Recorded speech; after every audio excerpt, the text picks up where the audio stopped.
One of the first things you should be thinking about is how you're going to exit your business. So my whole goal was to jack up frozen burrito sales throughout the Northwest. And I did it. I did it, increase it by 150%. It was fabulous. I thought I was rock and roll. When you're an entrepreneur, your business is like a child, albeit one that never grows up and always wants money. If a goldfish can run your business, that is the ultimate business, sellable business, because it doesn't need anybody, anything else. Accountancy has sticky customers that are going to come back to you for your tax return every year, where a law firm, even if it's making double, they have to go out, hunt, kill, eat, where the accountancy firm is still hunting, killing, and eating, but they have the animals on a farm that just keep coming back to them. Welcome to Sales and Cigars, the podcast for entrepreneurs where the only smoke we blow is cigar smoke.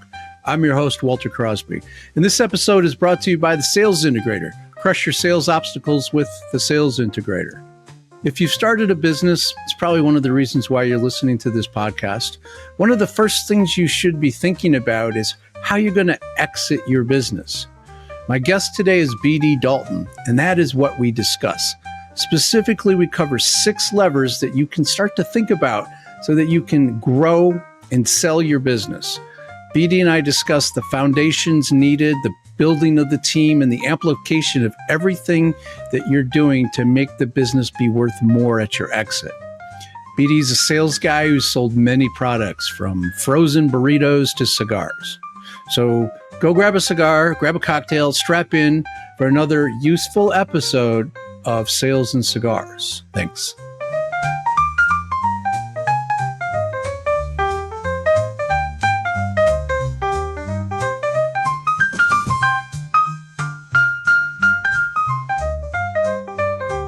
So welcome to Sales and Cigars, BD. I appreciate you taking a little time out of your afternoon, right? You're in the UK, so today it's your afternoon right now. Yeah, it's my afternoon. Thanks for having me on the show. I always love talking to people that are interested in changing people's lives using sales. Well, that's the goal. We're trying to help people think different and get a little something out of this conversation, and I'm looking forward to this. So why don't we start off with Is there a book that you like to gift people, or if you're talking to an entrepreneur, is there something that you like, say you should read this book? Is there one that you find yourself going to a lot, or that you go back and reread on a regular? Every year I read The Compound Effect by Hardy. Okay. And yeah. I just read it because really, once you grab a nugget or something that reminds you why you do things, how you do things, and how you should just do it. Going back to it, it's like if you were trying to lose weight, just, okay, we'll cut out a meal.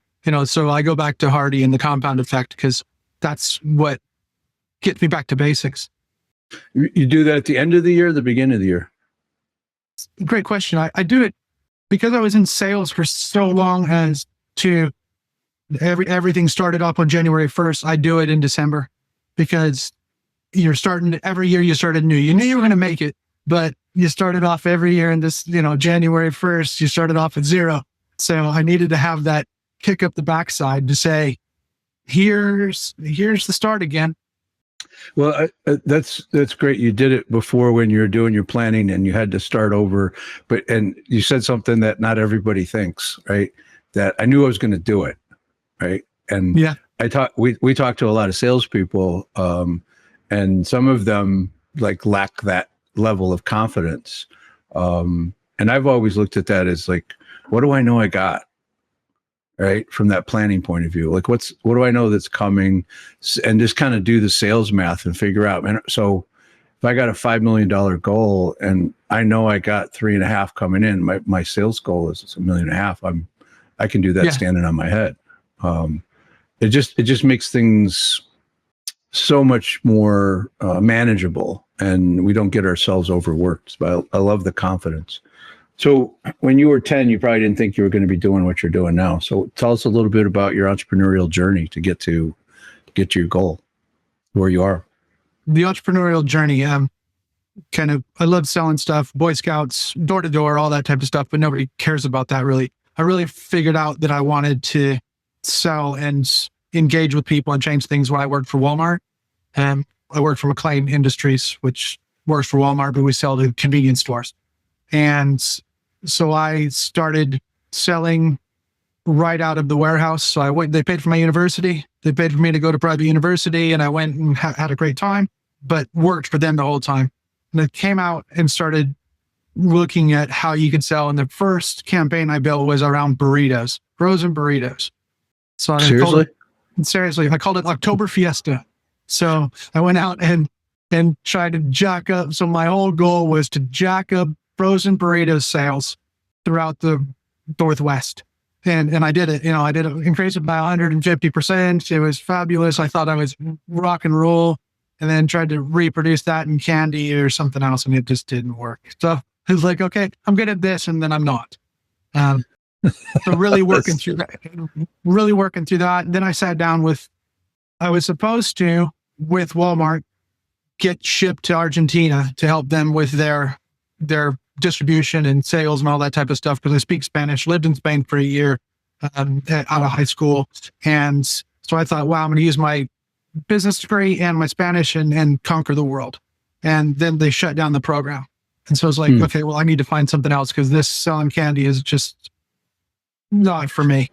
So you were selling to convenience stores like 7-Eleven, independents, Circle or big K, stores? 7-Eleven, anything that you can think of that sells gasoline, petrol, whatever it is, and other crap. That was us, right? And so I go in and sell all the other crap, and I was like, this is amazing. So, but then you're just dealing with, you dealt with people that are really good, that ran the chains, but then you actually had to deal with people in the stores, and that was, it was okay, but I wasn't really changing anybody's lives. So then my mom asked me, because my dad's a financial advisor, said, why don't you come over here and talk to your dad, and let's take your sales skills forward. Great. So I went and worked for Edward Jones. Edward Jones, from 97 to 2002, I was in the US in Seattle, or Tacoma in Seattle. And then I wanted to use my language skills. So they said, we're expanding into Europe. You want to come to the UK and help us? So I came over here, built a financial advice business. Off the back of that, I built a coaching business. So I helped my clients sell their business, grow their business, sell their business, and then invest the money with me afterwards. Okay. So I mean, that's in a nutshell. And I've never talked to somebody who sold those burritos. Like, not to go off topic, but I mean, I had one of those once. I remember it was at a 7-Eleven. It was late. I was really hungry. And I mean, it was awful. It kind of had that kind of, inside was magma and the outside was still kind of cold, and burnt my whole face. It was awful. They're horrible things. That's why I got out of the industry. So now, but you're helping entrepreneurs get their business, because everybody, I mean, this is happening so much now with in my generation. I'm the last year of the boomers, right? And so we own businesses, and we think our business is worth 10 times what it really is. Like, and you got to help them get that ready to sell. And then you build in that, helping them sell that to helping them manage the wealth that they have and carry that legacy through. So I mean, that's a big job, and we can dive into that a little bit. But there's something I want to cover first that I saw you some content you had produced, that 5 skills that managers need. And I'd like to, kind of run through those. You talked about the team and then making the time work, which was a little bit about saying no sometimes. But number 3 was get advice and use it, which kind of jumps out at me. So I want to come back to number 3, and keeping your eyes on what matters, making sure we're looking at the right metrics and KPIs and the right people. And the last one is also great. So let's start with the last one, about care about doing things well. And it seems like that goes beyond just having a good product or service, but it actually caring about the delivery and being of service. Talk a little bit about that.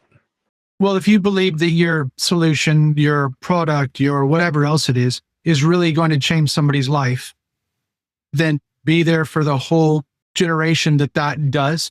So if you sell an air conditioner, it's from the idea of how it's going to help that office complex feel great, cooler, and everything else, and how the people are going to be more productive, and that all the way through to how they at the end come out with this great product, and they're going to keep it going. So make sure that the service is there. Make sure that everything else, even if you don't provide the service, make sure it's good, because if you're from end to end, you're either going to have the network and the universe around that air conditioner, and you're going to be able to supply it from beginning to end, but they'll know that you care, and not just about, well, you got my air conditioners in and I'm sorted, I'm done, I'm out of it. So if we go back to the burritos, the same thing. It's not just about, when I built the burrito plan, it wasn't just about getting people buying burritos. It was about them coming in, feeling good, even though crappy burritos, but then they bought a drink, and then they'd come back and they'd say, hey, yeah, I've filled up a little bit. And it was, so the stores, even though they're just customer at that point in time and not a client, to really delve deep into, don't just sell crap, bring an experience from end to end and understand how it works all the way through the process. But even with a convenience store, I mean, for a certain segment of the community, that convenience store is a daily occurrence, right? They might be getting their coffee in the morning, they might be getting a burrito at lunchtime, but that convenience store, whatever one it is providing a level of service and consistency to that individual, right? Whoever that is, if it's the traveler or if it's the landscape guys that are working in the neighborhood, they always go there to grab their Slurpee or beverage. And if you have one of those burritos, you definitely need a beverage. You need something to wash it down with, man. Yeah. And maybe some candy afterwards to help soothe the pain. But that idea, it applies to burritos, but it applies to, helping somebody get their business ready to be in a position so that it's saleable, and then carrying that through to make sure that legacy is held onto or created the way they want, and that they can go live a life that is, it matches up with what they had thought about is the reason why they built their business, right? Because I think a business, and my first CPA told me this, and I don't know, it stuck with me. When you're an entrepreneur, your business is like a child, albeit one that never grows up and always wants money. It's like one of your children, and I think there's a lot of these days kids like to stay on the payroll for a lot longer, and they take a little bit longer to grow up.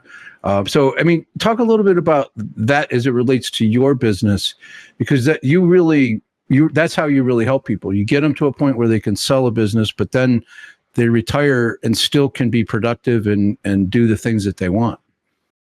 So if we looked at the other 2 points if we go back around the sellable business, it's getting the team on board and having the systems in place, where if you look at that convenience store, you've got a 16-year-old kid that doesn't care about your convenience store whatsoever, or maybe just the interaction with that person. There's not a lot of pride in the business. So you've got to have the systems in place and the stuff in place to make it so that anybody can run it. That I call it the goldfish factor. If a goldfish can run your business, that is the ultimate business, sellable business, because it doesn't need anybody, anything else. And you can plug in a goldfish and they can run the thing. That's the nirvana of business. But that's that whole thought process. So if a lot of my clients get ready to sell, and we get it so good, just like if you've ever sold a house or sold a car, get ready to sell the car, you clean the car, you do all this stuff to it, and then you say, wow, I really love this car. I don't know if I want to sell it.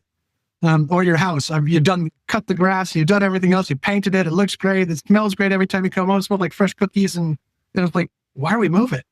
So it's the same thing happens with the business. If you can get it to that level where it's a true cash cow, actually, especially over here in the UK now, they've taken away all the business property relief from selling it to your family members or passing it along.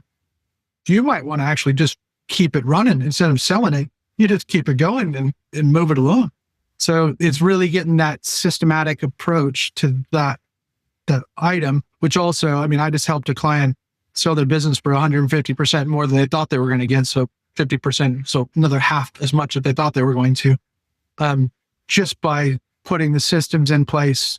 Just like 3 systems I put in place that were simple, and they ran them for 3 months and jacked up the price because they just put the systems in place, and they're nothing, just. Let's talk about that like a little bit. When somebody's looking to buy a business, and there's a lot out there that are for sale, they're looking to either bolt on to their business, their current business, to add a level of service or a product line or something. But what they really want is to know that what they're buying works. They know there'll be a kerfuffle a little bit to make the transition, but if it's working and spinning cash on a regular, as it is today, that they're confident that they can get that continuation when they own it. So what are the things what are those triggers or those things that buyer is looking for, the smart buyer, that the entrepreneurs to think about? Smart buyers looking for consistency. They're looking for recurring income or reoccurring sales of certain things. If they're buying the black book, if they're buying the access to the eyeballs or the checkbook to sell other things, because you're a petrol station, but then you also are a gasoline station, and you want to sell car washes, or if you're selling other things to it, you're looking for regular, consistent customers that you can then sell more stuff to. Or you're just looking to scrape out costs and take things forward. So you're looking for location, so increasing your footprint. Those are the 2 basics that people look for, is increasing their footprint, going into an area that they haven't been into, or a black book purchase of these guys already buy this type of insurance. They already buy home insurance through these guys. If I brought in life insurance or everything else I can sell to them, now I can just easily crank up the turnover. So the consistency is not just in revenue, but in the type of revenue. Correct. And if it's not automatically reoccurring, like subscription or some sort of client-based revenue, then you have to be able to demonstrate that you can consistently go out and have a repeatable process, and that the market's big enough to keep adding that 15-20% a year, right? That you have to have one of those or both of those, or they want to see a combination? It depends on what they're buying for. The smart buyer is looking for a combination. That's why a law firm is less valuable, even if it's turning over double, than an accountancy firm. Because accountancy has sticky customers that are going to come back to you for your tax return every year, where a law firm, even if it's making double, they have to go out, hunt, kill, eat, where the accountancy firm is still hunting, killing, and eating, but they have the animals on a farm that just keeps coming back to them, that they can do that. They're ranchers to a large extent, right? Because they have that consistency coming back to them, but they still need to have that growth factor. Correct. Those are two when I think of selling a business, I never thought of selling a law firm or a CPA accountancy practice, because those usually get purchased by other people in the firm. But I guess that's not always the case. Not anymore, because the new generation doesn't want to take on the risk. I mean, not everywhere, but they don't want to take on the risk. They don't want to take on the responsibility, the liability, and the insurance that comes along with it. So a lot of people are just getting subsumed into big aggregators, big purchasing companies, because the younger people don't want to buy into it, or they won't be able to afford to buy out big partner A or big partner B. So that model, I mean, I'm sure there's big, huge law firms that have been successful for 100 years that don't fit that, but that small to mid-sized group, that their model has changed. So I mean, and this is the kind of thing that I love to learn about. Somebody makes me think differently about a particular topic, and that makes me think differently. So let's go. I mean, you've written a few books, but there's one that I think might resonate with the audience about grow, sell, retire, and the 6 growth levers. Yes. But why don't we talk a little bit about that as it relates to that company that's doing 5 to 10 that wants to get to 10 to 20, and they might have a 7 to 10 year window. Yep. Where they want to sell the business to an outside organization or to even internally. Like, what do they need to be thinking about with that 7 to 10 year window? Is a nice window, right? They're not panicked at that point. Yeah, 7 to 10 year window is number one thing to think about is, who are we going to sell to? Because you want to have a fist fight in the car park in your parking lot. You want to have a fist fight in the parking lot like an auction. So how do we make it so that we're positioning our company to sell to Google, Microsoft, and Amazon? How do we make that all happen? So what are they looking to buy? What direction are they heading in? And what are we able to bring to that market? How can we make ourselves so annoying or so sexy that they're going to come and buy us? I like that. Sexy and annoying. That those sometimes go together. Yeah, so don't say anything. I'm not going to say anything else, but yeah. Don't. But yes. So, but sometimes it can be sexy and annoying.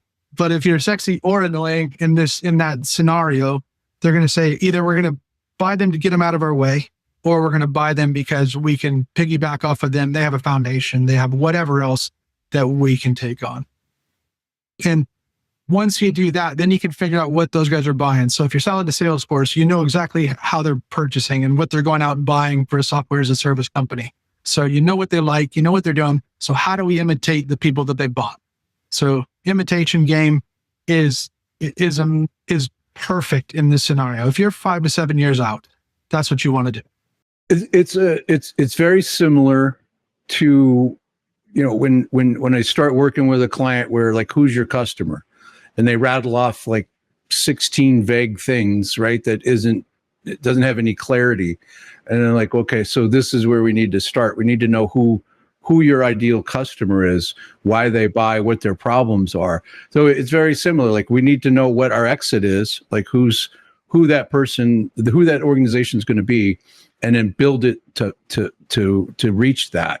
And if you do that really well, as you said before, maybe you don't sell because it is doing so well and spending cash off. But it's good to have options in 7 to 10 years. Yes. Right?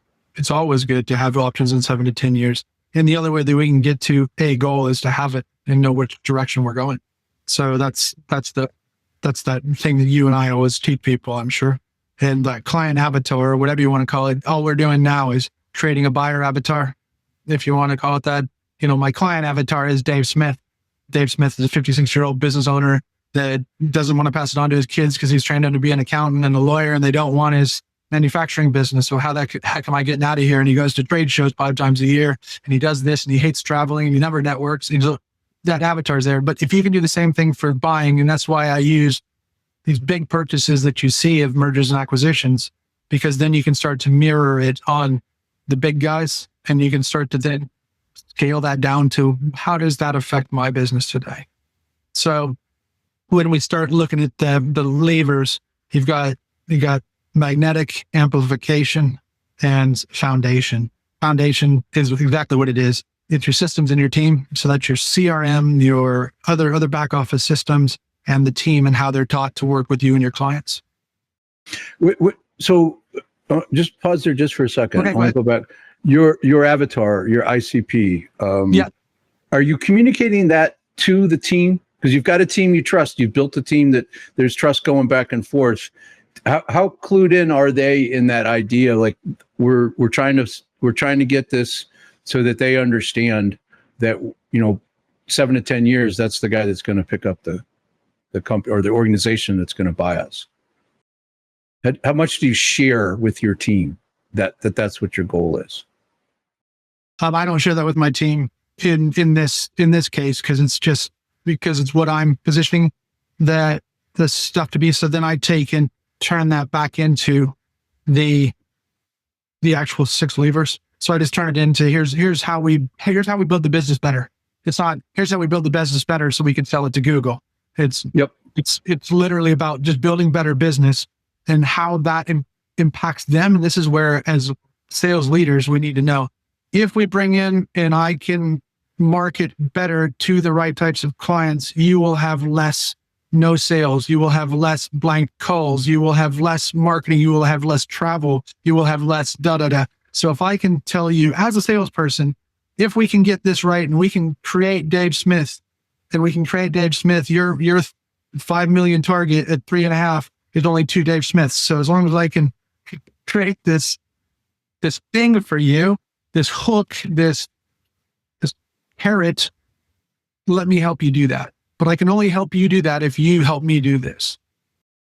So that's when we go back to the levers.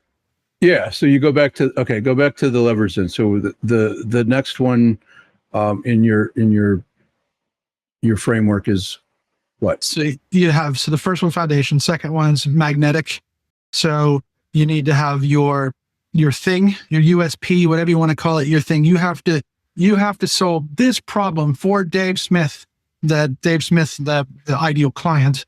We do this and we make his life better, faster, easier, sexier, whatever that is. That's your mantra. It's not just a thing. It is Dave Smith's power tool to make this all happen so that he doesn't even have to think about air conditioners because it just happens, whatever, or burritos or whatever your fun thing is. Yeah. Well, I mean, it's got to relate to your product and you have to think about who that person is that relates to your business, whoever's listening to this. So correct. Okay. And so that then moves to the other half of it because there's 2 halves to every lever. The one is your thing. The second part's your brand.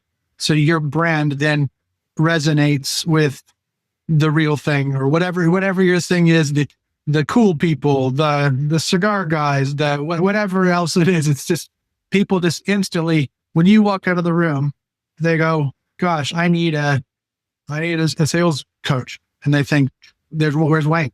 They just literally, it's like you walk out of the room and the ghost of Wayne is sat in the room, because as soon as somebody says sales and coaching and growth, you're there. So the brand, it's what everybody says about you when you leave the room. Got it. And the third? The third is amplification. So those are the magnetic. So those pull people in. And then amplification is where are we going? So number 1 is growth plan. So that growth plan is how many Dave Smiths do we need to get and how many air conditioning units do we need to get? So these are the KPIs that you and I talked about, the performance indicator. Sales math. The numbers. Yeah. The numbers. How do we put cash in the bank account? And how do we keep that cash in the bank account by not screwing up? Right. So a proper growth plan based around how many Dave Smiths are we going to get into the pool. And then the bottom of that is your niche. And those are your Dave Smiths, but where do they hang out? What do they read? What do they listen to? Your niche or target market, however you want to label it, that's what it is. It's all about where does Dave Smith fish? And how can I go fish with Dave Smith so that I don't have to talk to his brother, Steve, who has nothing to do with the business and has no money? How do I not talk to Steve Smith and only talk to Dave Smith?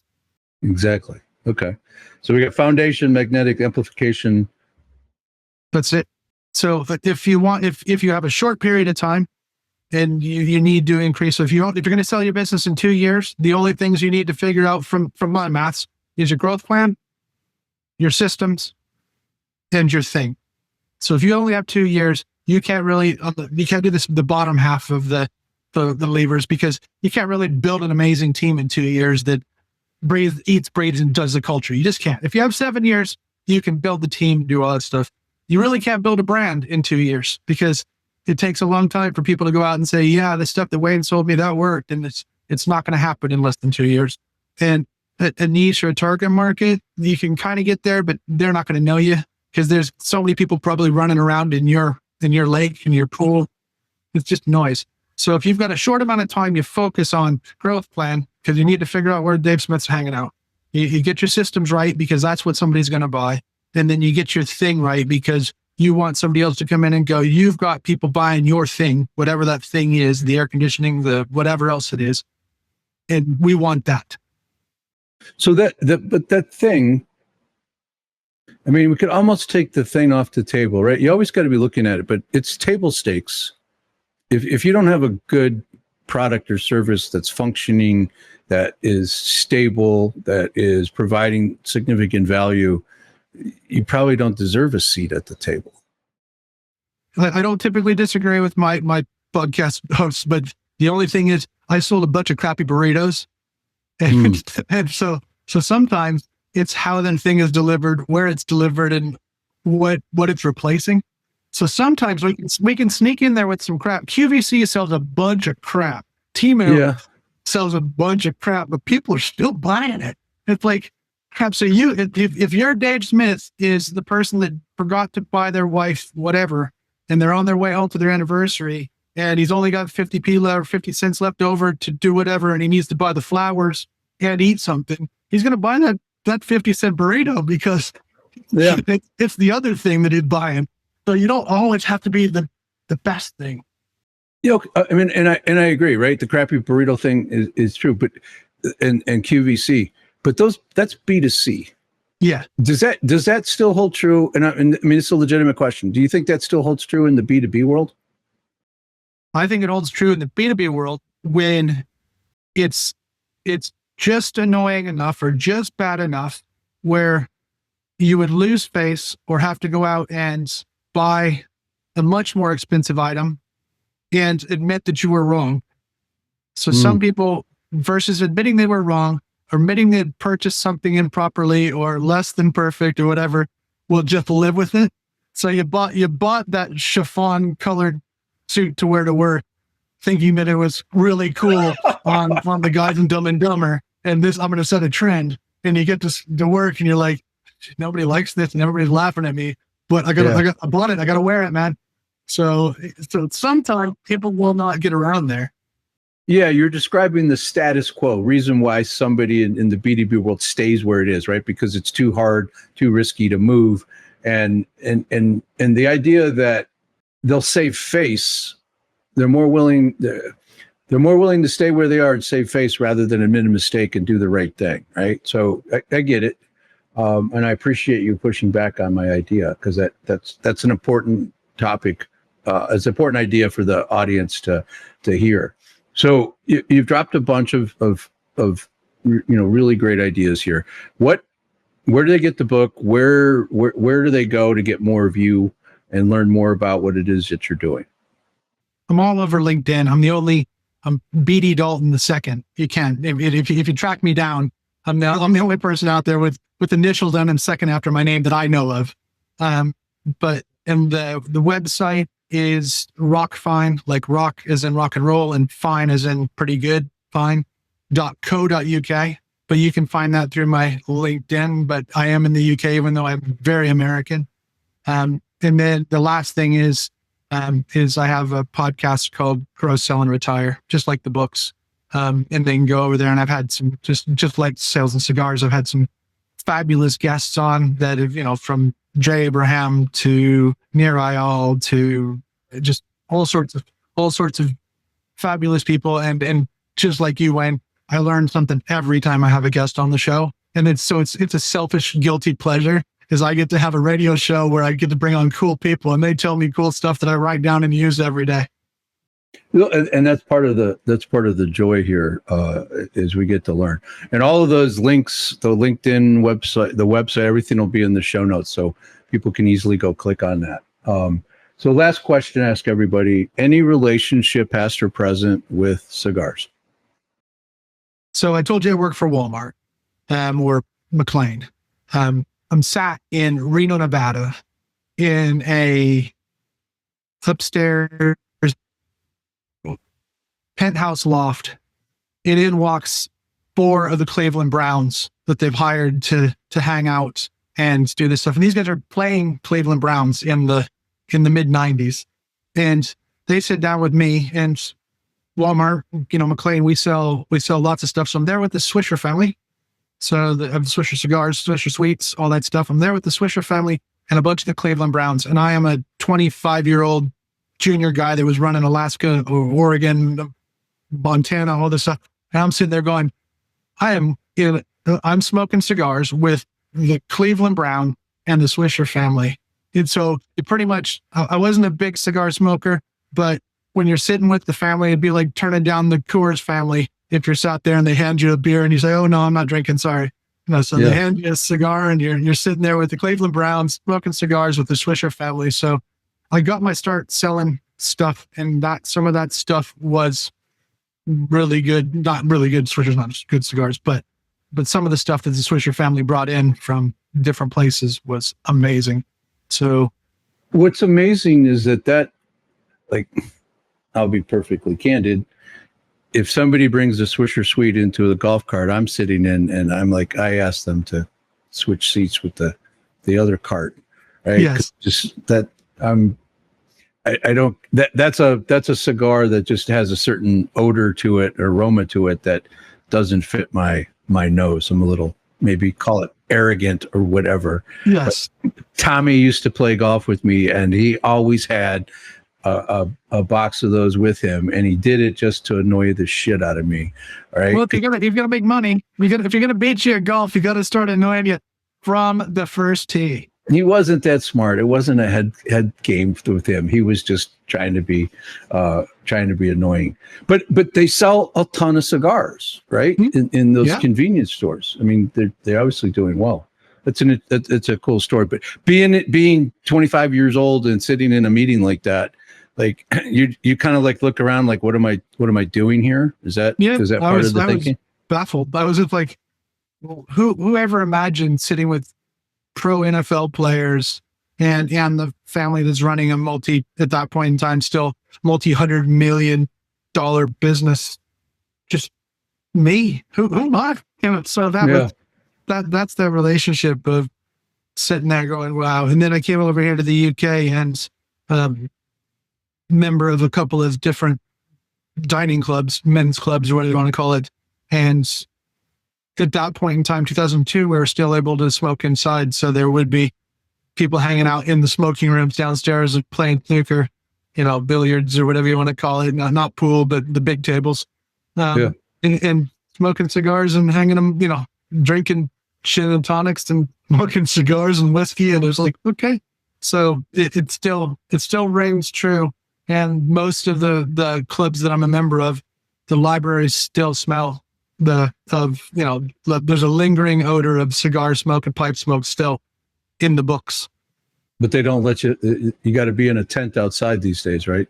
You got to be able to do it. You got to be underground and in nuclear shelter. So, all right. Well, let's land it there. I appreciate the stories. I appreciate some really good insight there. Selling burritos and candy and to helping people sell their business. It's a great arc to a career where you're really adding value to entrepreneurs. So I appreciate the time today. Thanks.